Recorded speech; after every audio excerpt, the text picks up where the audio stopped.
प्यारे बच्चों, मैं चपला कुमारी पति आपकी हिंदी शिक्षिका। आज शुरू करते हैं भारत की खोज कक्षा 8 की हिंदी की पूरक पाठ्य पुस्तक से।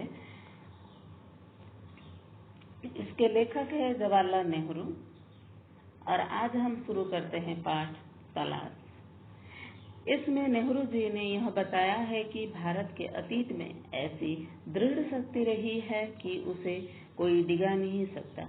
यदि हम 5000 साल पीछे मुड़कर देखते हैं तो पाते हैं कि भारत का मुकाबला पूरा संसार नहीं कर सकता। जनसंख्या का विशाल समूह होने के बावजूद भारत में मजबूती के साथ एकजुटता दिखाई देती है। तो तलाश पाठ से भारत के अतीत की झांकी शुरू करते हैं। अतीत की झांकी। इस पाठ में नेहरू जी कहते हैं कि बीते सालों में उनका यह प्रयास रहा है कि वे भारत को समझें, उनके प्रतिक्रियाओं का विश्लेषण करें। उनके मन में यह विचार आता है कि आखिर यह भारत क्या है, यह भूतकाल की किन विशेषताओं का प्रतिनिधित्व करता था, उसने अपनी प्राचीन शक्ति को कैसे खो दिया। भारत उनके खून में रचा बसा था। उन्होंने भारत को शक्तिशाली राष्ट्र के रूप में देखा था। क्या अब वह अपनी शक्ति खो दिया है? इतना विशाल जनसमूह होने के बावजूद भारत के पास कुछ ऐसा है जिसे जानदार कहा जा सके। आधुनिक विश्व के साथ उसका तालमेल किस तरह बैठता है? नेहरू जी इस समय भारत के उत्तर पश्चिम स्थित सिंध घाटी में मोहनजोदड़ो के एक टीले पर खड़े हैं। यह नगर 5000 वर्ष पहले का कहा जाता है। यह एक पूर्ण विकसित सभ्यता थी। इसका ठेठ भारतीयपन हमारी आधुनिक सभ्यता का आधार है। भारत ने फारस, मिस्र, ग्रीस, चीन, अरब, मध्य एशिया तथा भूमध्य सागर के लोगों को प्रभावित किया तथा उनसे प्रभावित भी हुआ। वे बताते हैं कि विदेशी विद्वान जो चीन, प्राचीन, पश्चिमी व मध्य एशिया से आए थे, उनके लिखे साहित्य का अध्ययन किए थे। उन्होंने पूर्व एशिया, अंगकाकोर, बोरोबुदुर और बहुत सी जगहों से भारत की उपलब्धियों को जाने, हिमालय और उससे जुड़ी कथाओं को भी जाने। वे हिमालय में भी घूमे, वहाँ की मिथकों और दंत कथाओं को जाने। वे पहाड़ों के प्रति, विशेषकर कश्मीर के प्रति उनका विशेष लगाव रहा। भारत की विशाल नदियां भी उन्हें आकर्षित करती है। इंडस या सिंधु के नाम से हमारे देश का नाम इंडिया और हिंदुस्तान पड़ा। भारत की नदी गंगा ने भारत के हृदय पर राज किया।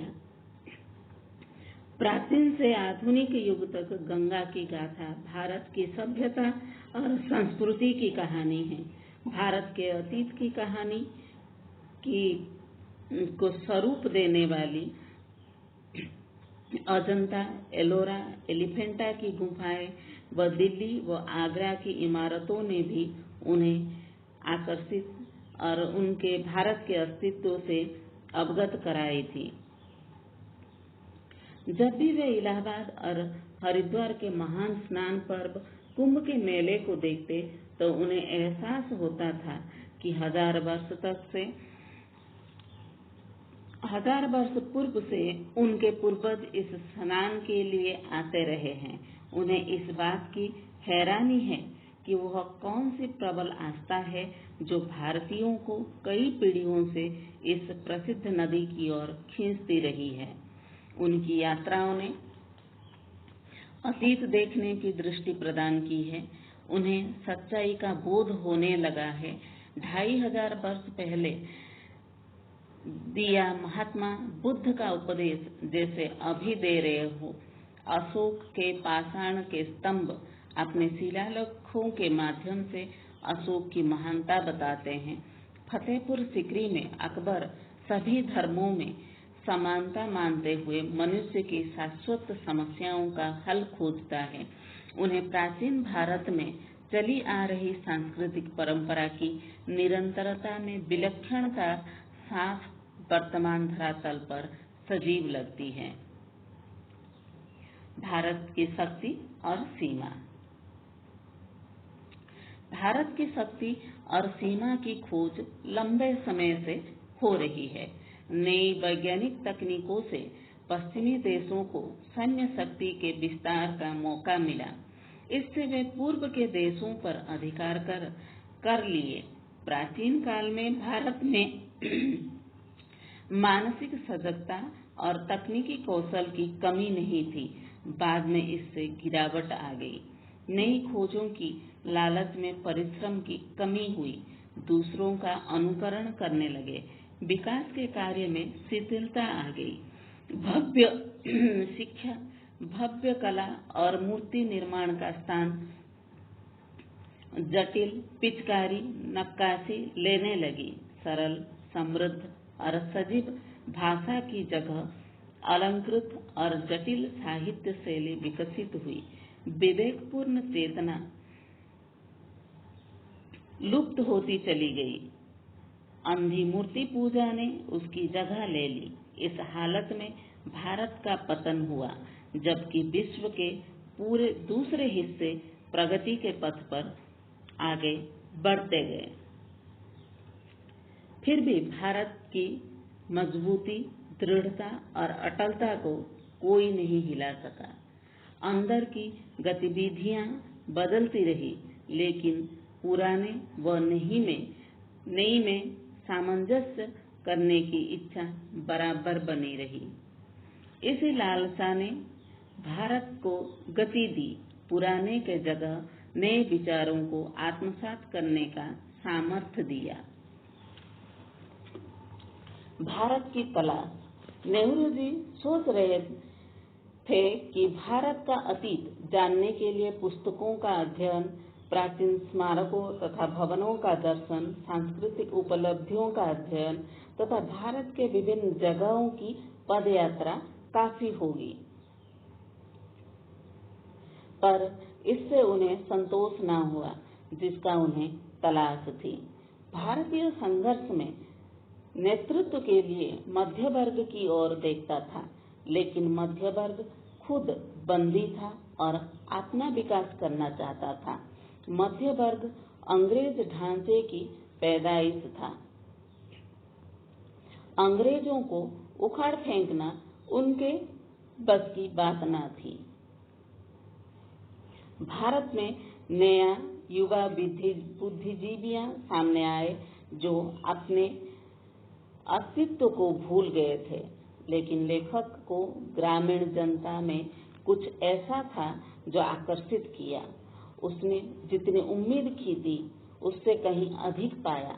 इस प्रकार दृढ़ता और अंतःशक्ति ने भारत की प्राचीन परंपरा पिछले 200 वर्षों से अंग्रेज अत्याचार झेलने के कारण काफी कुछ समाप्त हो गया, लेकिन जो मूल्य और धरोहर बच गई है वह सार्थक है।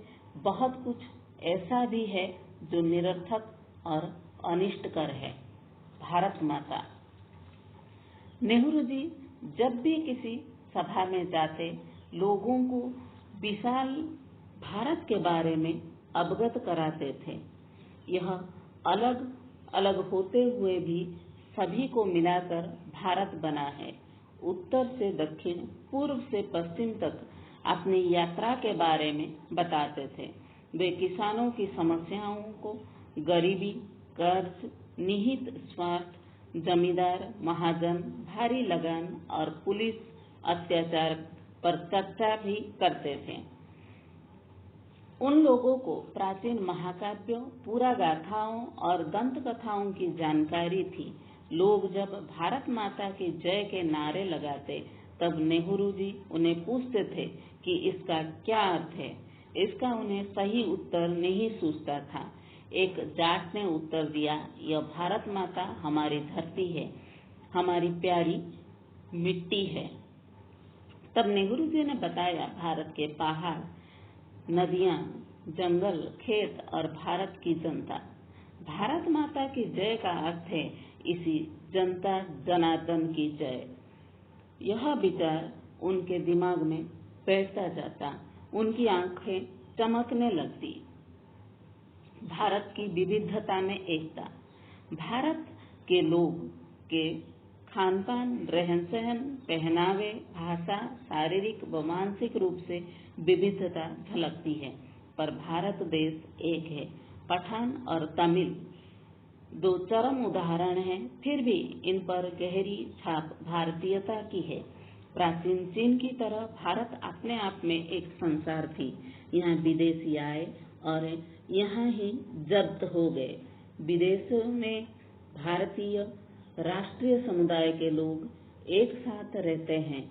यहूदी, फारसी और मुसलमान सभी यहीं की होकर रह गए।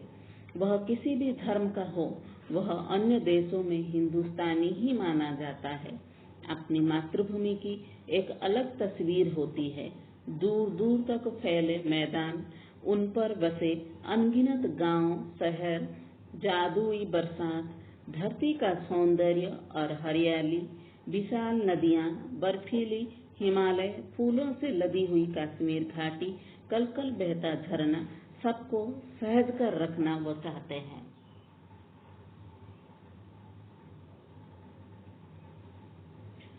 जन संस्कृति। लेखक को हर जगह एक सांस्कृतिक पृष्ठभूमि मिली जिसका जनता के जीवन पर गहरा असर था। इस पृष्ठभूमि में लोक प्रचलित दर्शन, परंपरा, इतिहास, मिथक और पुराकथाओं का मेल था। भारत के प्राचीन महाकाव्य रामायण और महाभारत जनता के बीच प्रसिद्ध थे। ये देहाती लोग सीधी सादी बातचीत में साहित्यिक मोड़ देते थे। गांव के रास्ते में गुजरते समय लेखक सुंदर पुरुष और स्त्री को देख हैरान है। तमाम भयानक कष्टों के बावजूद आखिर यह सौंदर्य कैसे टिका और बना रहा है। भारत में स्थितियों को समर्पित भाव से स्वीकार करने की प्रवृत्ति प्रबल थी। नम्रता और भल मानस हाथ हजारों वर्षों की सांस्कृतिक देन थी, जिसे दुर्भाग्य भी मिटा नहीं पाया। यानी भारतीय संस्कृति के आधारभूत तथ्यों में कोई परिवर्तन नहीं हुआ था। धन्यवाद बच्चों।